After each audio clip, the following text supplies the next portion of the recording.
Hey guys, how you going? Hope you're all doing very well. This afternoon I'm going to be doing yet another movie review, so hopefully you find this one interesting. This movie is a drama from Russia, Russian language English subs, released in the year 2018, directed by Yuri Bykov, and this film is called The Factory. So The Factory is about a group of workers who struggle to make ends meet. Their job is not that high paying, but it's something that they rely on. But when one day, to their devastation, the very corrupt and powerful boss inexplicably shuts it down. So now they don't have a job and they don't know what they're going to do with their outlook, and the boss doesn't really care. So one of these workers comes up with the extravagant plan that they're going to kidnap the boss and use him for ransom. So the ransom is going to set them up for life and they're never going to have to worry about money again. But unfortunately, they don't realise how far this corruption goes with this guy and how the boss is associated with very dangerous people. So the longer they keep him for ransom, the more involved these dangerous people become, which in turn makes them realise two things. One, they may not get their money, and two, they may not survive the night. So whether or not that's the case is something you're going to have to find out for yourself, because that's as far as I'm going with my synopsis.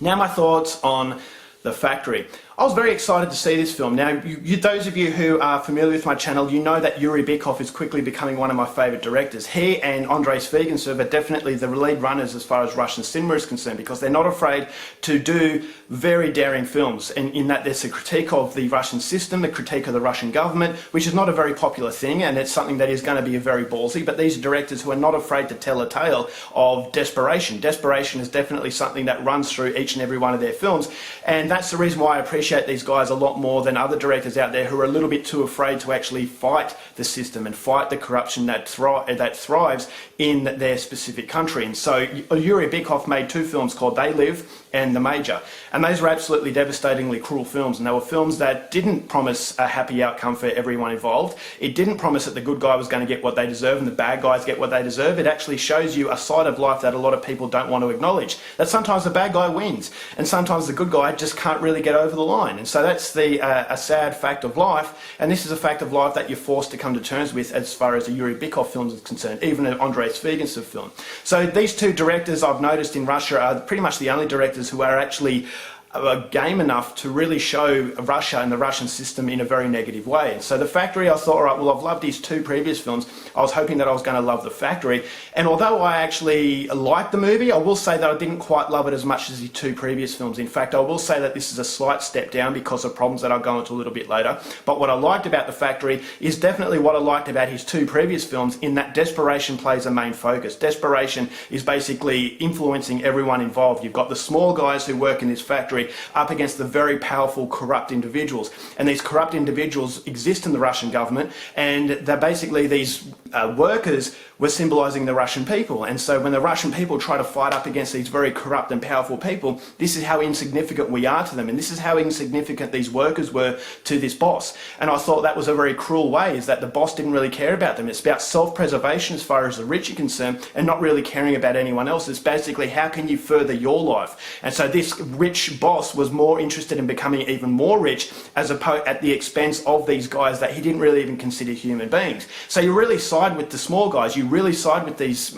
workers, and when they come up with a plan to kidnap this guy, they don't realise how out of depth they are. And when they actually find themselves in a situation where they're past the point of no return, this is where desperation really kicks in, and they start to fight amongst themselves. And so I thought, all right, that was a devastating sort of approach that the film has, and it's an approach that is very reminiscent in his other films. And so The Factory does have that very dull and very bleak outlook in life. Psychologically, it's very damaging.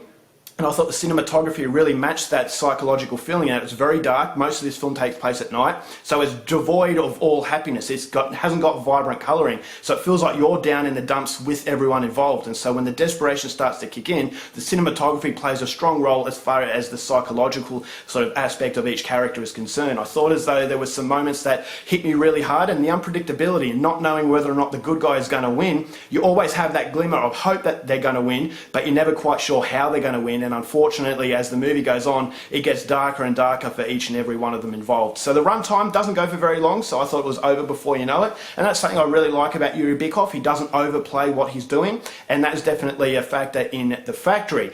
But unfortunately, the reason why I didn't quite like this movie as far as his other films are concerned, this movie felt a little bit more theatrical than his other movies. His other movies were just very downbeat and depressing, and it was almost a documentation of life, whereas this film had theatrics thrown in there. I thought there were moments that I actually seen in other films, and it was there to really kickstart the movie. There were moments where it was starting to lag, but then it kickstarts it in a theatrical way, and that's something that wasn't present in his other movies. I thought they were really well thought out, whereas The Factory I didn't think that was quite as well thought out, because the characters, I thought, all right, well, I can sympathise for their situation, but I just didn't really care for them as much as I cared for the other characters. And so that was the reason why I didn't quite like The Factory as much as the others. I thought as though it was a much more theatrical sort of film. There were moments that I thought, all right, there's shootouts in the film, and there's also other aspects that you've seen in action movies, and so that's the reason why I didn't quite invest my time as much as this Yuri Bykov's previous experiences. But I will say that The Factory is definitely worth watching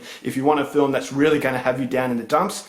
Denis Fedov plays the main character, much like the other films of Yuri Bykov, so it's clear that Yuri Bykov and Denis Fedov have a very close connection, and they work well off each other. I thought Denis Fedov's character, again, has a very theatrical way about him. There's a secret behind him that I thought, okay, I'm watching a movie. I really can disconnect myself a little bit further than I could from his other movies. So his other movies had a very powerful punch, but the punch in The Factory isn't quite as strong, because I thought as though I was watching something that was theatrical. So it's not a major criticism in what was definitely a really well-made film. I just didn't quite like it as much as the others. So if you are into Russian cinema, The Factory is definitely one I would recommend. It takes bravery to criticise the Russian system, and that's exactly what this film does. And as a result of that, I'm going to give this film 3.5 stars. Alright guys, that's it for my review. Hope you enjoyed it. Till next time, keep watching movies, and I'll see you later. Bye.